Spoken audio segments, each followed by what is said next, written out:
టమాటా విత్తనాలు మొలుస్తున్నాయి. నేను అస్సలు ఎక్స్పెక్ట్ చేయలేదు ఈ సీజన్లో, అది కూడా ఎంత ఫంగస్ ఉన్న మట్టిలో మళ్ళీ వస్తుందేమో అని. జస్ట్ ఆ టమాటా గుజ్జు ఉంటే తీసుకొచ్చి వేసేస్తే మొలకలు వస్తున్నాయి. ఇంకా వంకాయ కూడా సడన్గా వాళ్ళు చూసాను, ఇది ఎదిగింది, కొంచెం బలంగానే ఉంది. ఇవిడ గారు పక్క వెళ్ళిపోయిందా, ఇంతకుముందు చిన్నగా ఉండాలి కదా, ఇవి బాగానే పెరిగినాయి. కానీ ఆకులకి ఏదో డిసీజ్ వచ్చింది, చూద్దాం. అవి అయితే కట్ చేస్తాను, పెరుగుతుండలేదో. ఇవి ముద్దుగా ఉన్నాయి, ఎలాగైనా ఇట్లా ట్రాన్స్ఫర్ చేసేయాలి. ఇవిడ గారికి ఏమైందో తెలియదు, పడుకుంది. తీసేదేమో ఇంకా. మొన్నటి వరకు బాగానే ఉండాలి కానీ కొత్త ఆకులు ఏం లేవు. ఇంకో కింద పాక్కొని వెళ్ళిపోతుంది కదా, దీన్ని పెట్టేద్దాం దాంట్లో.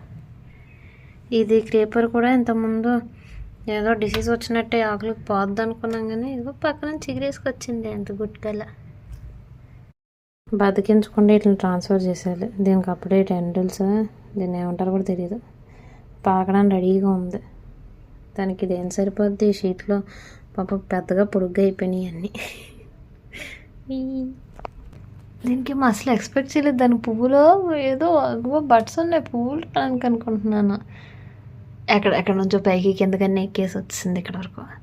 దీనికి కష్టపడి కింద పాకేసినా మళ్ళీ అటే వెళ్ళిపోతుంది పైన. ఇంకేముంటుంది దానికి ఎండ. దీని వీడియో నచ్చితే లైక్, షేర్ అండ్ సబ్స్క్రైబ్.